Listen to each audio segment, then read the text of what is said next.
Hi friends, அனைவருக்கும் வணக்கம். நாம் இன்னைக்கு பெண்களுக்கு டே டு டே லைஃப்ல ரொம்ப தேவையான மிகவும் பயனுள்ள டிப்ஸ் தாங்க பார்க்க போறோம். வீடியோக்குள்ள போறதுக்கு முன்னாடி நம்ம சேனலை சப்ஸ்கிரைப் பண்ணாத நண்பர்கள் ப்ளீஸ் சப்ஸ்கிரைப் பண்ணுங்க, சப்போர்ட் பண்ணுங்க. வீடியோவை முழுமையாக பார்த்துட்டு எல்லாருக்கும் ஷேர் பண்ணுங்க ஃப்ரெண்ட்ஸ். இன்னும் நிறைய நண்பர்கள் நம்ம சேனலை சப்ஸ்கிரைப் பண்ணாமலே பார்த்துட்டு இருக்கீங்க. ப்ளீஸ் சப்ஸ்கிரைப் பண்ணுங்க, சப்போர்ட் பண்ணுங்க. வாங்க இப்ப வீடியோக்குள்ள போலாம். ஃபர்ஸ்ட் பார்த்துடலாம் ஃப்ரெண்ட்ஸ்.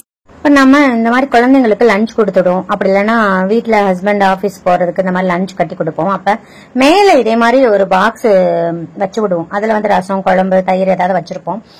அது வந்து நம்ம சம்டைம்ஸ் வந்து ஷேக் ஆறதுனால கொட்டுறதுக்கு வாய்ப்பு இருக்கு. சோ அந்த மாதிரி ஷேக் ஆகாம இருக்கிறதுக்கு என்ன பண்ணணும்னா, இதே மாதிரி டபுள் சைட் டேப் எடுத்து ஒட்டி விட்டுருங்க கீழே இருக்கிற டிஃபன் பாக்ஸ்ல. அதுக்கு மேல தூக்கி வச்சுட்டீங்கன்னா கொஞ்சம் கூட ஷேக் ஆகாது. அதனால உள்ள இருக்கிறது நமக்கு கொட்டாம இருக்குங்க. பாருங்க, நல்லா கிரிப்பா நின்னுக்குச்சு பாருங்க. நான் ஃபுல்லாவே நல்லா கவித்தி காமிக்கிறேன். ஃபுல்லாவே நமக்கு கொட்டவே கொட்டாது, அப்படியே ஸ்டேபிளா நிக்கும். சோ இது ஒரு நல்ல எஃபெக்டிவான டிப்ஸ். கண்டிப்பா ட்ரை பண்ணி பாருங்க. இப்ப நெக்ஸ்ட் டிப் பார்த்துடலாம்.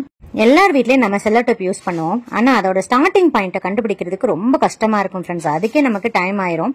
சோ அந்த மாதிரி ஈஸியா கண்டுபிடிக்கிறதுக்கு என்ன பண்ணணும்னா, இதே மாதிரி பட்ஸை வந்து எவ்ரி டைம் நீங்க எடுத்துட்டு அந்த இடத்துல வந்து மாட்டி விட்டுருங்க. சோ இந்த மாதிரி செய்யறதுனால நம்ம ஈஸியா எடுத்துக்கலாம், எந்த கன்ஃபியூஷனே இல்லாம டக்குன்னு நமக்கு வேலை முடியும். சோ கண்டிப்பா இந்த டிப்ஸை ட்ரை பண்ணி பாருங்க. இப்ப நெக்ஸ்ட் பார்த்துடலாம். இப்பெல்லாம் நம்ம எல்லார் வீட்லயும் நிறைய இந்த மாதிரி கட்டிங் போர்டு வந்து அதிகமா யூஸ் பண்ண ஆரம்பிச்சிட்டோம். அதுலயும் மேக்ஸிமம் வந்து உட்டன் கட்டிங் போர்டு யூஸ் பண்ண ஆரம்பிச்சிட்டோம். அந்த உட்டன் கட்டிங் போர்டுல வந்து சீக்கிரமே ஃபங்கஸ் இந்த மாதிரிலாம் ஃபார்ம் ஆகுறதுக்கு வாய்ப்பு இருக்கு. இந்த பூச்சி அரிக்கிறதுக்குலாம் வாய்ப்பு இருக்கு. ஸோ அந்த மாதிரி வராம இருக்கிறதுக்கு என்ன பண்ணோம்னா, நம்ம வீட்டுல நார்மலா யூஸ் பண்ற பவுடர் சால்ட் இருக்கு பாத்தீங்களா, அதை கொஞ்சமா போட்டுக்கோங்க.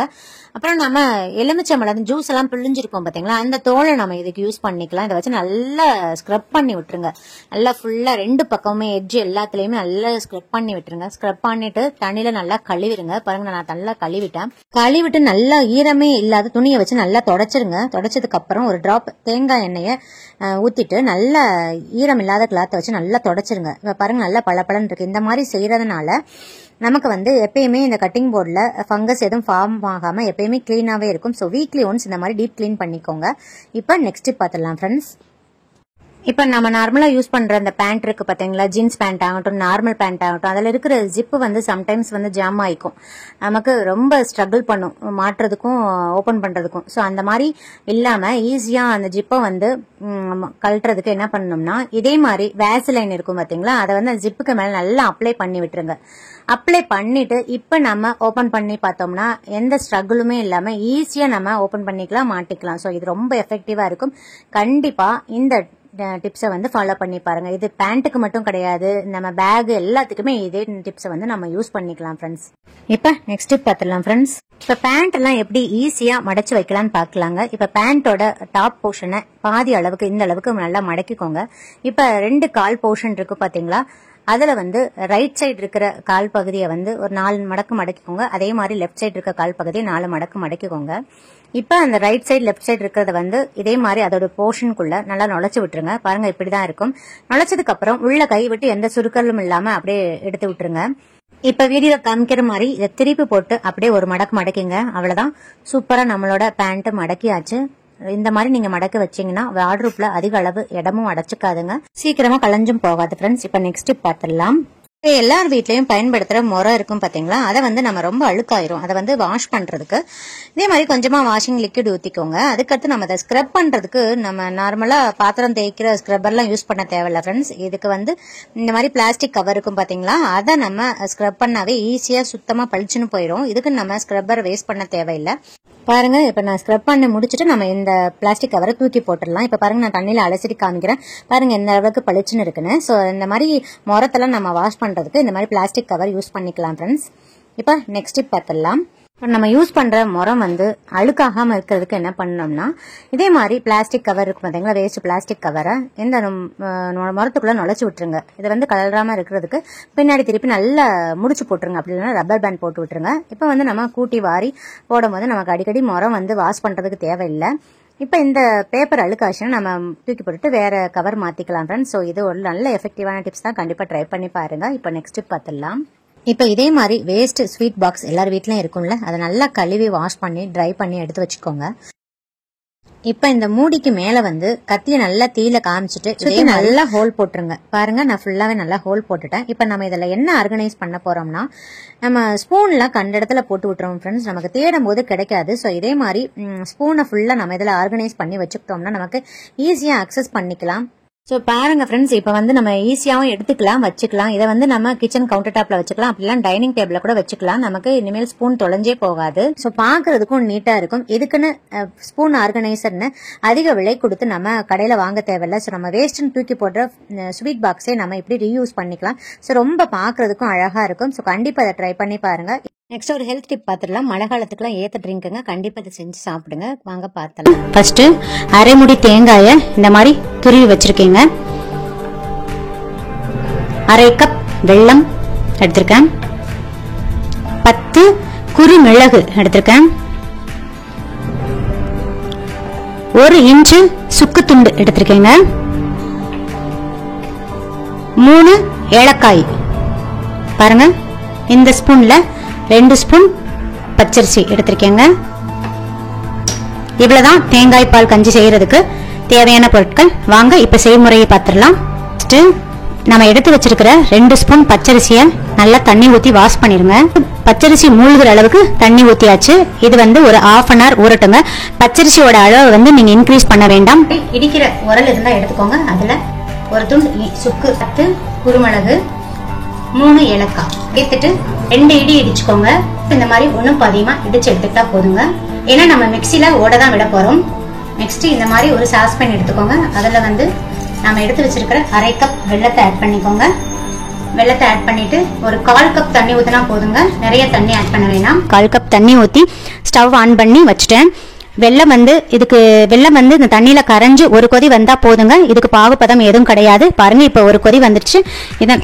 இப்ப நம்ம ஆஃப் பண்ணிடலாம். ஆஃப் பண்ணிட்டு ஒரு ஸ்ட்ரெயினர் வச்சு இதை வடிகட்டி எடுத்து ஓரமா வச்சிடலாங்க. இன்னைக்கு வந்து 1 கப் தேங்காய் துருவல், அதாவது அரை கப் தேங்காய் முடிய துருவி 1 கப்ல மெஷர் பண்ணி எடுத்திருக்கேன். 1 கப்பா எடுத்திருக்கேன். அதே கப்ல அரை கப் வெல்லம் எடுத்திருக்கேங்க. நான் நாட்டு சக்கரை இன்னைக்கு சேர்த்திருக்கேன். நீங்க வெல்லம் வேணாலும் ஆட் பண்ணிக்கலாம். ஏன்னா இனிப்பு சுவை வந்து இந்த தேங்காய் பால் கஞ்சிக்கு வந்து கம்மியா தாங்க இருக்கணும். நாம சேர்க்கிற சுக்கு மிளகோட காரம் தான் டாமினேட் பண்ணணும். நமக்கு சளி, இருமல், தொண்டை கரகரப்புக்கெல்லாம் நல்லா இருக்கும். அதனாலதான் நான் வந்து அரை கப் எடுத்திருக்கேன். நீங்க குழந்தைங்களுக்கு கொடுக்கறச்ச லாஸ்ட்ல தேங்காய் பால் கஞ்சி காய்ச்சிட்டு 1 ஸ்பூன் நாட்டு சக்கரை ஆட் பண்ணி நல்லா மிக்ஸ் பண்ணி அவங்களுக்கு கொடுத்துக்கோங்க. ஏன்னா கொஞ்சம் காரம் அதிகமா இருந்தா அவங்க குடிக்கிறதுக்கு சங்கடப்படுவாங்க. பெரியவங்களுக்கு இந்த அளவு போதுமானது. நெக்ஸ்ட் பெரிய மிக்ஸி ஜார் எடுத்துக்கோங்க. அதுல நாம எடுத்து வச்சிருந்த 1 கப் தேங்காய் துருவல் ஆட் பண்ணிடலாம். நெக்ஸ்ட் பச்சரிசி. நான் பச்சரிசி வந்து குடிக்கிற தண்ணியை ஊத்திதாங்க ஊற வச்சிருக்கேன். ஸோ அதை நான் அப்படியே சேர்த்துறேன். இது கூடயே நாம ஒன்றும் பாதியமா தட்டி வச்ச சுக்கு, மிளகு, ஏலக்காய் சேர்த்துடலாங்க. சேர்த்துட்டு அரை கப் தண்ணி ஊத்தி நல்லா ஃபைனா அரைச்சிடலாங்க. இந்த கிளாஸ்ல வந்து 1 கிளாஸ் தண்ணி ஊத்தி இந்த மாதிரி அரைச்சிட்டு வந்திருக்கீங்க. இப்போ வந்து நம்ம நார்மலா எப்படி தேங்காய் பால் எடுப்போமோ அதே மாதிரி ஸ்ட்ரெயினரை வச்சு வடிகட்டி 2 டைம் வந்து தண்ணி ஊத்தி தேங்காய் பால் எடுத்துக்கோங்க. 2 பால் எடுத்தா போதும். அதுதான் நான் மிக்சியில 1 கப் தண்ணி ஊத்தி அரைச்சிட்டு அந்த பேஸ்ட்டை வந்து இதுல போட்டு நல்லா ஸ்ட்ரெயின் பண்ணிட்டேன். இப்போ இதுல சக்கையா இருக்கு. இதுல நான் மறுபடியும் 1 கிளாஸ் தண்ணி ஊத்துறேங்க. இதே மாதிரி நல்லா ஸ்ட்ரெயின் பண்ணி எடுத்துக்கோங்க. ஸோ நான் மொத்தம் 2 கிளாஸ் தண்ணி ஊத்திருக்கேங்க. நெக்ஸ்ட் இந்த மாதிரி ஒரு அகலமான கடாய் எடுத்துக்கோங்க.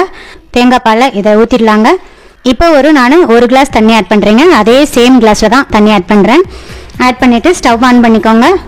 இப்போ வந்து ஃப்ளேமை வந்து ஹைல வச்சுக்கோங்க. ஹைல வச்சுட்டு கொஞ்சம் லைட்டா இப்படி கிளறி விட்டுக்கிட்டே இருங்க. அது கொஞ்சம் ஒரு கொதி வரட்டும். பாருங்க, நல்லா ஒரு கொதி வந்துருச்சு. இப்படி நல்லா பொங்கி ஒரு கொதி வருங்க.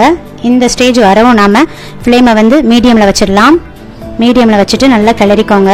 நாம ஊத்துறப்ப மாவு நல்லா தண்ணியா இருக்கும். அதுக்கப்புறம் நல்லா கெட்டிப்பட ஆரம்பிச்சிடும். ஃப்ளேமை வந்து மீடியம்ல வச்சிருங்க. மீடியம்ல வச்சுட்டு ஒரு 5 நிமிஷமாவது இந்த மாதிரி கிளறிக்கிட்டே இருங்க. அப்பதான் அந்த தேங்காய் பாலோட பச்சை வாசனை கொஞ்சம் போகும். பாருங்க, இப்ப தேங்காய் பால் வந்து ஓரளவுக்கு நல்லா கெட்டி ஆயிடுச்சு. இந்த டைம்ல ஃப்ளேமை வந்து நல்லா சிம் பண்ணிருங்க. நாம கரைச்சு வச்ச வெள்ளை தண்ணி இதில் சேர்த்துடலாங்க. சேர்த்துட்டு நல்லா மிக்ஸ் பண்ணிக்கோங்க. லைட்டா ஒரு கொதி வரவும் நம்ம எடுத்துடலாங்க. ரொம்ப கொதிக்க விட்டுறதுங்க. நம்ம ஏற்கனவே வெள்ளத்தை ஒரு கொதி விட்டு கரைச்சு தாங்க எடுத்திருக்கோம். பாருங்க, இப்படி லைட்டா ஒரு கொதி வரவும் ஆஃப் பண்ணிடுறேங்க. அதுக்கு மேல விட வேண்டாங்க. இப்போ வந்து இதை நம்ம கொஞ்ச நேரத்துக்கு மூடி வச்சிடலாம். ஒரு 2 நிமிஷம் மூடி வச்சு மூடிடுங்க. பாருங்க 2 நிமிஷம் ஆயிடுச்சு. 2 நிமிஷம் ஆகவும் நான் ஒரு பவுலுக்கு இதை ட்ரான்ஸ்ஃபர் பண்ணிட்டேங்க. இது போக போக நல்லா கெட்டியாயிருங்க. பாருங்க வந்து இப்படி இருக்கு. இது ஆற ஆற நல்லா கெட்டியாகும். கொஞ்சம் மிதமான சூட்டில் இருக்கும் போதே இதை சாப்பிட்ருங்க. அப்பதான் நமக்கு தொண்டைக்கும் இதமா இருக்கும். குழந்தைங்களுக்கு கொடுக்குறப்ப வந்து 1 ஸ்பூன் சுகர் ஆட் பண்ணி கொடுங்க எக்ஸ்ட்ரா. ஏன்னா நம்ம மிளகு சுக்கு இதெல்லாம் சேர்த்துருக்கிறதுனால இது வந்து கொஞ்சம் காரமா இருக்கும். அப்பதான் சளி இருமல் தொண்டை கரகரப்புக்கெல்லாம் நல்லா இருக்குங்க. சளி இருமல் இருந்தா மட்டும்தான் இந்த கஞ்சியை குடிக்கணும்னு அவசியம் இல்லைங்க. நீங்க எப்ப வேணாலும் இந்த கஞ்சியை ப்ரிப்பேர் பண்ணி குடிக்கலாம். நான் எடுத்த அளவுகளை வந்து 3 பேர்ல இருந்து 4 பேர் வரைக்கும் தாராளமா குடிக்கலாங்க. மாசத்துக்கு 2 முறையாவது இந்த மாதிரி கஞ்சியெல்லாம் எடுத்துக்கோங்க. மழை சீசனா இருந்தா வீக்லி ஒன்ஸாவது எடுத்துக்கோங்க. குழந்தைங்களுக்கும் கொடுங்க, ரொம்ப ரொம்ப நல்லது. நெக்ஸ்ட் பாத்துடலாம் ஃப்ரெண்ட்ஸ். இதே மாதிரி இடிக்கிற உரல் இருந்தா எடுத்துக்கோங்க. நான் இன்னைக்கு 2 பெரிய பல் பூண்டு சேர்த்து விடுறேன். தோலோட தாங்க சேர்க்கிறேன். இது கூடயே 2 பிரியாணி இலையை நல்லா பிச்சுட்டு சேர்த்துக்கோங்க. இப்ப நல்லா தட்டிருங்க, நல்லா அரைச்சு விட்டுருங்க. உங்ககிட்ட இடிக்கல் இல்லைன்னா நீங்க மிக்சியில கூட கொஞ்சமா தண்ணி சேர்த்து இதை அரைச்சுக்கலாங்க.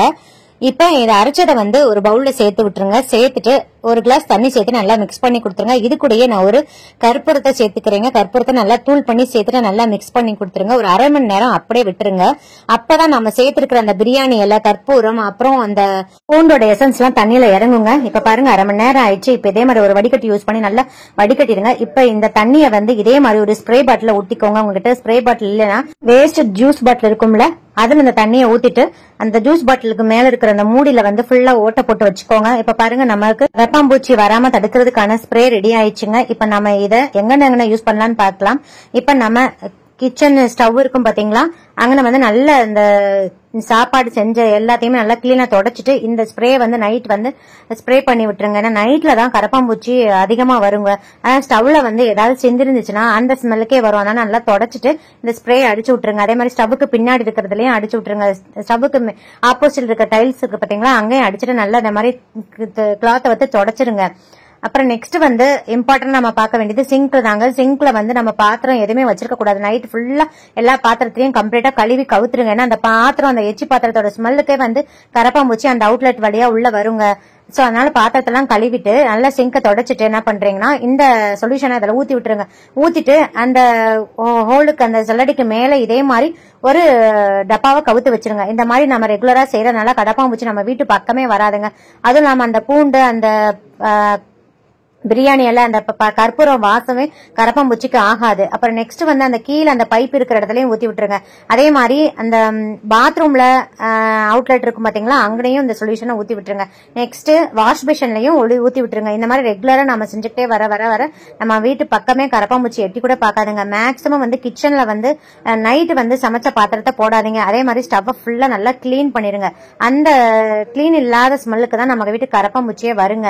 சோ இந்த டிப்ஸ் எல்லாம் ஃபாலோ பண்ணீங்கன்னா உங்க வீட்டு பக்கம் ஒரு கரப்பாம்பூச்சி கூட எட்டி பார்க்காதுங்க. கண்டிப்பா ட்ரை பண்ணி பாருங்க. இது வரைக்கும் நீங்க பார்த்த டிப்ஸ்ல ஏதாவது ஒன்னாவது உங்களுக்கு பயனுள்ளதா இருக்கும்னு நினைக்கிறேன் ஃப்ரெண்ட்ஸ். அப்படி பயனுள்ளதா இருக்கும்னு நினைச்சீங்கன்னா நம்ம சேனலுக்கு ஒரு லைக் கொடுத்து சப்ஸ்கிரைப் பண்ணிக்கோங்க. நிறைய எல்லாருக்கும் ஷேர் பண்ணுங்க ஃப்ரெண்ட்ஸ். மீண்டும் அடுத்த ஒரு நல்ல பதிவில் உங்களை சந்திக்கும் வரை நன்றி கூறி விடைபெறுகிறேன். நன்றி, வணக்கம்.